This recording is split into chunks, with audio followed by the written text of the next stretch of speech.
हैदराबाद में AG office में audit week summit का आगाज गवर्नर डॉक्टर तमिलिसाई सौंदरराजन ने किया। उन्होंने इस मौके पर मुनक़िदा तकरीब से खिताब करते हुए कहा कि इस हफ्ते के जरिए ऑडिट पर तमाम में बेदारी पैदा की जाएगी। उन्होंने वज़ीर आज़म मोदी का हवाला देते हुए कहा कि ऑडिट के मौके पर ओहदेदार सही मालूमात फराहम करें।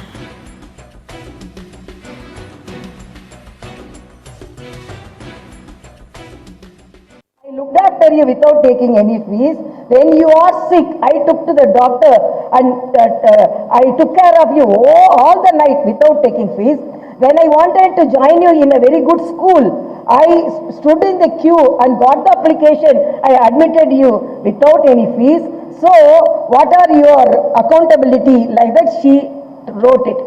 The boy saw it and with tears, she hugged her and told, Amma, you repaid everything. So that is the accountability of the mother and accountability of the child. And that relationship should be with the accountability and the accountants. So when we are considerate to the public, when we are considerate to the institution, that is also very important. But now, it is not only controller and auditing, you are controller and auditing also. Why I am telling? Because you are distantly, visually, morally controlling the accounts. Otherwise, it is very difficult. Whatever may be the thing, before and all, they used to have a family doctor. And now a family auditor is very much needed. Even for a family, even for a small institution, such accountability is needed. सदर तेलंगाना जना समिति professor Kodandaram ने कहा है कि BRS की आमिराना हुक्मरानी के खात्मे के लिए आवाम को चाहिए कि वो कांग्रेस को कामयाब बनाएं। उन्होंने पार्टी ऑफिस में मुनक़िदा एक इजलास में खिताब करते हुए कहा कि गुज़िश्ता 10 साल से एहतजाज की भी रियासती हुकूमत की जानिब से इजाज़त नहीं दी जा रही है। उन्होंने कहा कि कांग्रेस की कामयाबी के लिए उनकी पार्टी की जानिब से मुहिम चलाई जाएगी।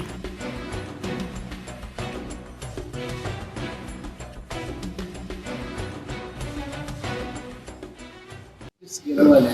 ఈ గెలుపుకు రెండు కారణాలు ఉన్నాయి. ఎందుకంటే మొదటిది చాలా నిరంకుశమైన పాలన చూసినాం. మేము ఈ 10 ఏళ్లలో ఒక్క కార్యక్రమం కూడా మేము చేయలేకపోయినాం. ప్రతిసారి నిర్బంధంతోనే మాకు ప్రభుత్వం సమాధానం చెప్పింది తప్ప మేము లేవనెత్తిన ఏ ప్రశ్న కూడా వాళ్ళు సమాధానం చెప్పారు. రెండవది చాలా కీలకమైన విషయం ఏంటంటే విపరీతంగా వనరుల దోపిడీ. హైదరాబాద్లో విచ్చలవిడిగా వనరుల దోపిడీ అనేది కొనసాగించారు. ఇవాళ నిజానికి హైదరాబాద్లో చాలామంది పేదలకు నిజానికి ఇక్కడ ఇల్లు అవసరం, పని అవసరం. పని కల్పించడానికి కానీ గృహవసతి కోసం కానీ ప్రభుత్వం చేసింది చాలా శూన్యం. ఎక్కడ పడితే అక్కడ వరదలు ఇల్లు మునిగిపోవటమే మనం చూస్తూ ఉన్నాం. వాటికి ఒక శాశ్వతమైన పరిష్కారాన్ని ప్రభుత్వం చూపలేకపోయింది। बीजेपी के रुकने पार्लियामेंट अरविंद धर्मपुरी ने कहा है कि नेशनल टर्मरिक बोर्ड के क़याम का मुतालबा तकरीबन 40 बरस से ज़ेर इल्तवा था। कांग्रेस, तेलुगु देशम और बीआरएस ने इसका वादा किया, ताहम इस वादे को पूरा नहीं किया। ताहम अब मोदी हुकूमत ने इसका ऐलान करते हुए इसे बना दिया। उन्होंने कहा कि वज़ीर दाखिला अमित शाह ने बीडी के वर्कर्स के लिए बतौर ख़ास 500 बिस्तरों वाले दवाखाने की तामीर का ऐलान किया है। उन्होंने कहा कि 3 शुगर फैक्ट्रीज़ को भी खोलने की ख्वाहिश की गई है जो बंद कर दी गई हैं। उन्होंने कहा कि नौजवानों के लिए अलहदा शोबा कायम किया जाएगा। ये वादा उनके इंतखाबी मंशूर का हिस्सा है।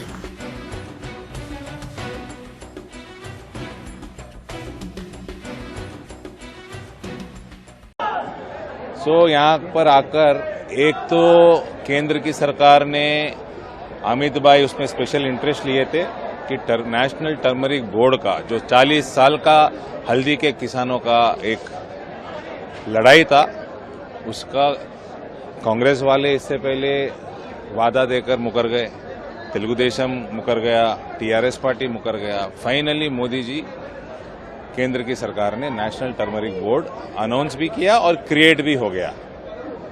अभी आकर अमित भाई ने बीडी वर्कर्स के लिए 500 बेड का स्पेशल बीडी वर्कर्स के लिए ही हॉस्पिटल ये इलाके में घोषित करके गए।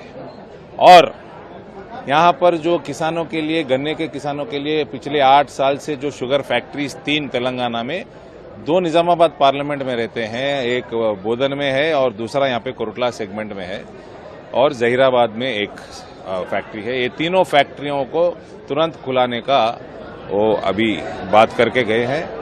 और एथेनॉल फैक्ट्रीज भी, एथेनॉल जो मक्के से भी बनता है, यहाँ पे मक्का भी बहुत बड़े पैमाने पे यहाँ पे किसान उसको उगाते हैं, तो मक्का यूज करके एथेनॉल फैक्ट्री का भी वो घोषणा करके गए हैं।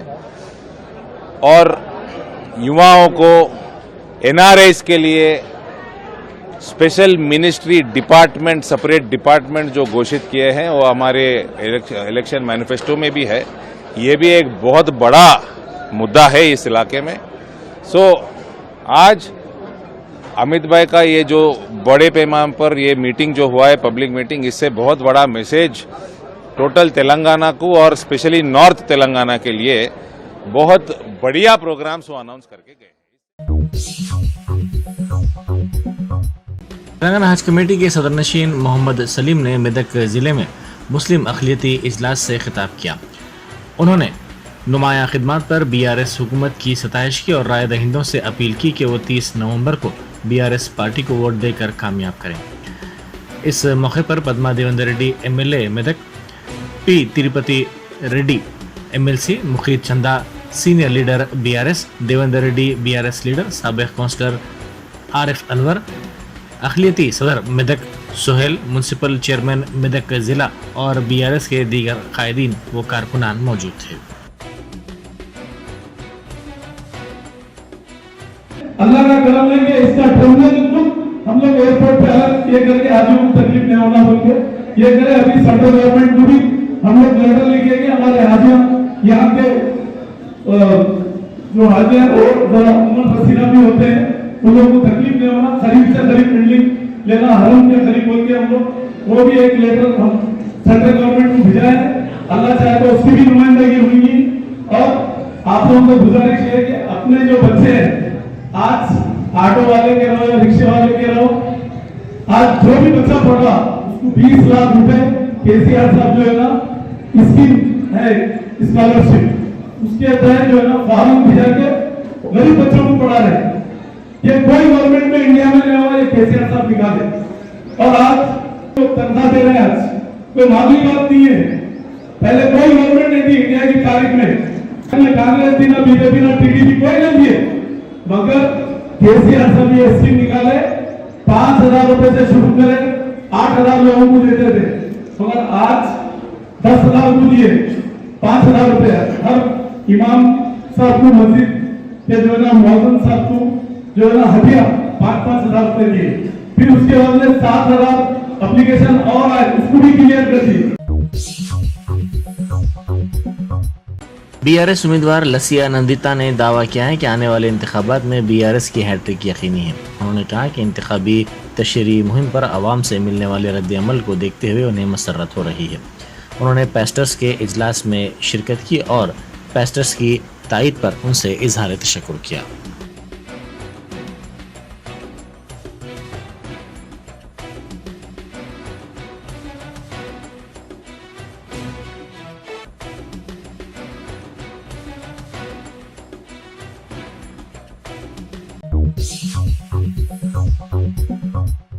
मरकजी वजीर फाइनेंस निर्मला सीतारमन ने कहा है कि दौलतमंद तेलंगाना को वजीर आला चंद्रशेखर राव ने मखरूज तेलंगाना में तब्दील कर दिया है। उन्होंने मीट एंड ग्रीट प्रोग्राम से खिताब करते हुए इल्ज़ाम लगाया कि रियासत में एक भी प्रोजेक्ट मुकम्मिल नहीं किया गया है। उन्होंने कहा कि ये इंतखाबात तेलंगाना के लिए काफ़ी अहम है, इसीलिए राय दहिंदों को चाहिए कि वो गौर करते हुए अपने वोट का इस्तेमाल करें।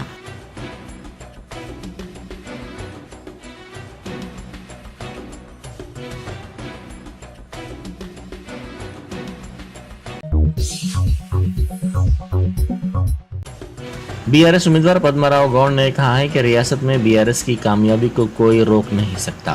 उन्होंने कहा कि सिकंदराबाद असम्बली हल्के में अवामी मसाइल के हल और बुनियादी सहूलतों की फराहमी के इक़दाम किए गए हैं। उन्होंने घर घर इंतखाबी मुहिम चलाई। इस मौके पर उन्होंने गुलाबी रंग की 2 व्हीलर भी चलाई। उन्होंने आवाम से ख्वाहिश की कि बीआरएस के तरक्याती कामों की बुनियाद पर उन्हें कामयाब किया जाए।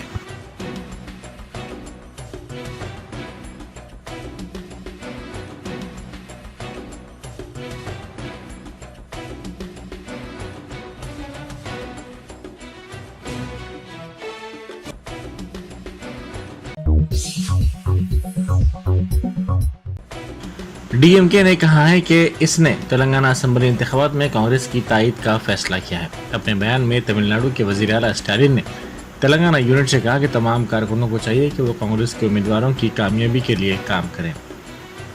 डीएमके ने साथ ही इलेक्शन वर्किंग कमेटी के क़याम के लिए भी कांग्रेस के साथ इश्तराक करने की हिदायत दी है। डीएमके का फैसला उस वक्त सामने आया जब वाईएसआर तेलंगाना पार्टी ने तेलंगाना में इंतखाबात में हिस्सा न लेने का ऐलान किया है।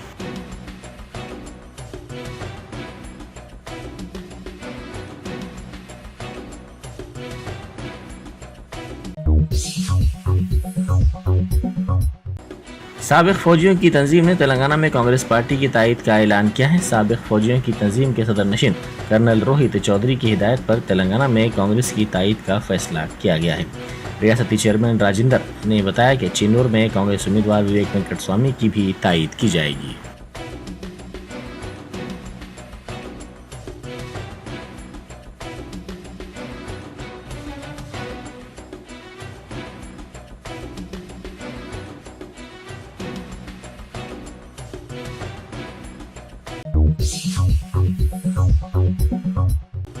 तेलंगाना कांग्रेस के कायद व चिन्नूर के उम्मीदवार विवेक वेंकट स्वामी के मकानात पर आईटी की टीमों ने आज धावा किया। इन धावों के खिलाफ कांग्रेस के कारकुनों और उनके हामियों की बड़ी तादाद ने उनके मकान के सामने मुजाहरा किया और नारेबाजी की। उन्होंने इसे साजिश करार दिया और कहा कि शिकस्त के खौफ से आईटी और पुलिस के जरिए धावे करवाए जा रहे हैं। सोमाजीगुड़ा में वाक़ उनकी रिहाइशगाह पर भी धावे किए गए। आईटी हुकाम सुबह 5:30 बजे से तलाशी में मसरूफ़ हैं।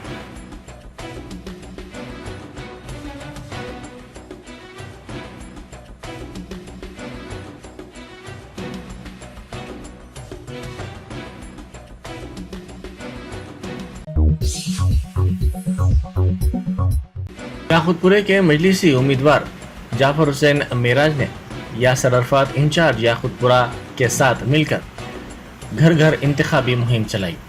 उन्होंने भवानी नगर पुलिस स्टेशन के इलाके के साथ साथ पत्थर का मकान और चाचा गैरेज, मस्जिद सलमान, रोज़ पब्लिक स्कूल, तलहा मस्जिद, रोड नंबर 11 और अतराफ के इलाकों में इंतखाबी मुहिम चलाई।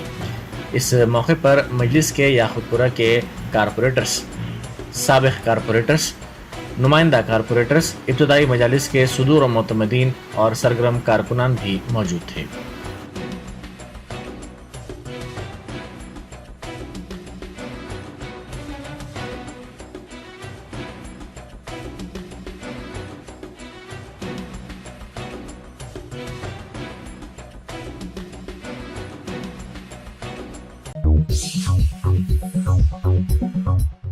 मलकपेट के मजलिसी उम्मीदवार और रुकन असम्बली अहमद बलाला ने हल्के के राय दहिंदों को इंतबाह देते हुए कहा कि वो कांग्रेस और बीजेपी की साजिशों में न आए। अकबर बाग डिवीज़न के काला डेरा और मुसाराम बाग डिवीज़न के साई नगर में इंतखाबी जलसे से खिताब करते हुए उन्होंने कहा कि कांग्रेस पार्टी मजलिस के नुमाइंदों को ऐवानों में दाखिल होने से रोकने की कोशिश कर रही है और वो मुसलमानों के ठेकेदार बनने के ख्वाहिशमंद हैं, जबकि मजलिस गुज़श्ता कई बरसों से ऐवानों में मुसलमानों की नुमाइंदा जमात की हैसियत से उनके हक़ूक़ के लिए मुसलसिल जद्दोजहद करती आ रही है। उन्होंने कहा कि कांग्रेस और बीजेपी मजलिस को ख़त्म करने की साजिशें कर रहे हैं, लेकिन यहाँ के गैर मुसलमान अपने इत्तेहाद का इंतखाबात में वाज़ेह सबूत देते हुए मजलिस के उम्मीदवारों को भारी अक्सरियत से कामयाब बनाते आ रहे हैं। उन्होंने कहा कि मजलिस ने अपनी मकबूलियत अपने कामों की बुनियाद पर हासिल की है।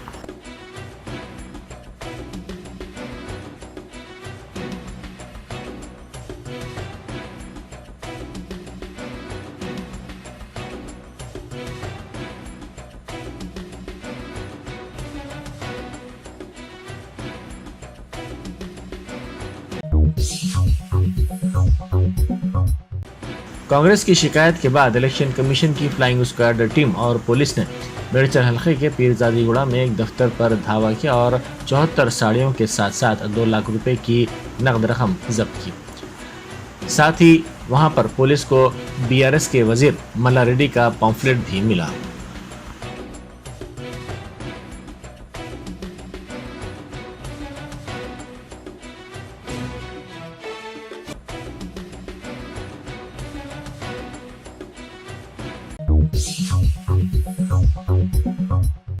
जनगांव की कमिश्नर बल्दिया जे रजीता को एसीबी के अहदेदारों ने रिश्वत की रकम कबूल करते हुए रंगे हाथों पकड़ लिया। रजीता ने इंतखाबात के दौरान भी इमारत की तामीर की इजाज़त देने के लिए 40,000 रुपये रिश्वत की रकम तलब की थी। उनको एसीबी ने ये रकम लेते हुए रंगे हाथों पकड़ लिया।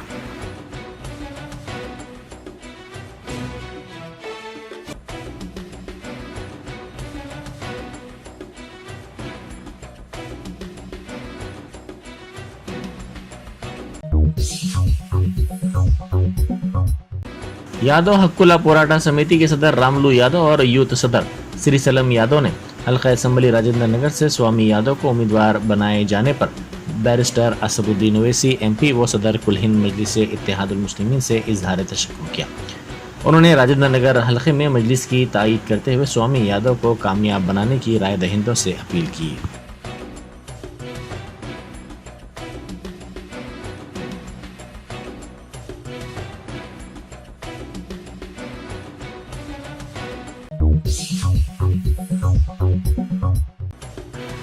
हल्का असम्बली एलबी नगर में एक आज़ाद उम्मीदवार ने अनोखी इंतखाबी मुहिम चलाई।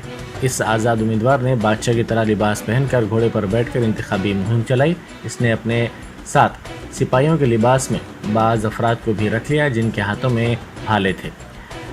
इसके हामी भी इसके साथ अपने हाथों में प्ले कार्ड्स थामकर इंतखाबी मुहिम चला रहे थे।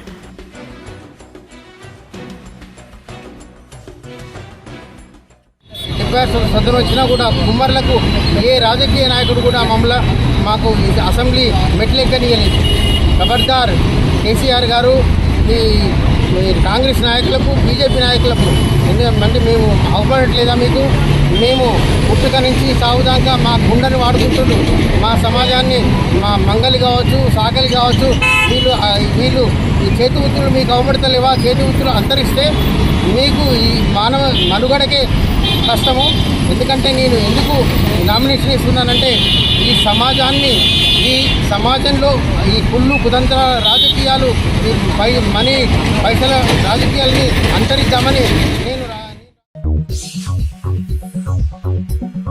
Top selection computers sales and services technology के इस दौर में हम लाए हैं आपकी खिदमत में branded Dell HP desktop laptop और सीसीटीवी कैमरा। 15 सालों से 3 से 5 लाख कस्टमर्स को सिंगल और bulk quantity wholesale price with latest generation school colleges corporate office को हम सप्लाई कर चुके हैं। इसके अलावा एक्सपर्ट इंजीनियर्स की निगरानी में रिपेयर चिप लेवल के सर्विसेज भी अवेलेबल है। अगर आप घर दुकान और लोकेलिटी को क्राइम फ्री और सेफ रखना चाहते हैं तो हमसे इंस्टॉल करवाइए सीसीटीवी कैमरा HD क्लैरिटी और वो भी बेस्ट क्वालिटी और बेस्ट प्राइस के साथ। और address Vijaynagar colony beside Ryan hotel Hyderabad. Director Syed Rashid Ali Majid. Contact 9849715954।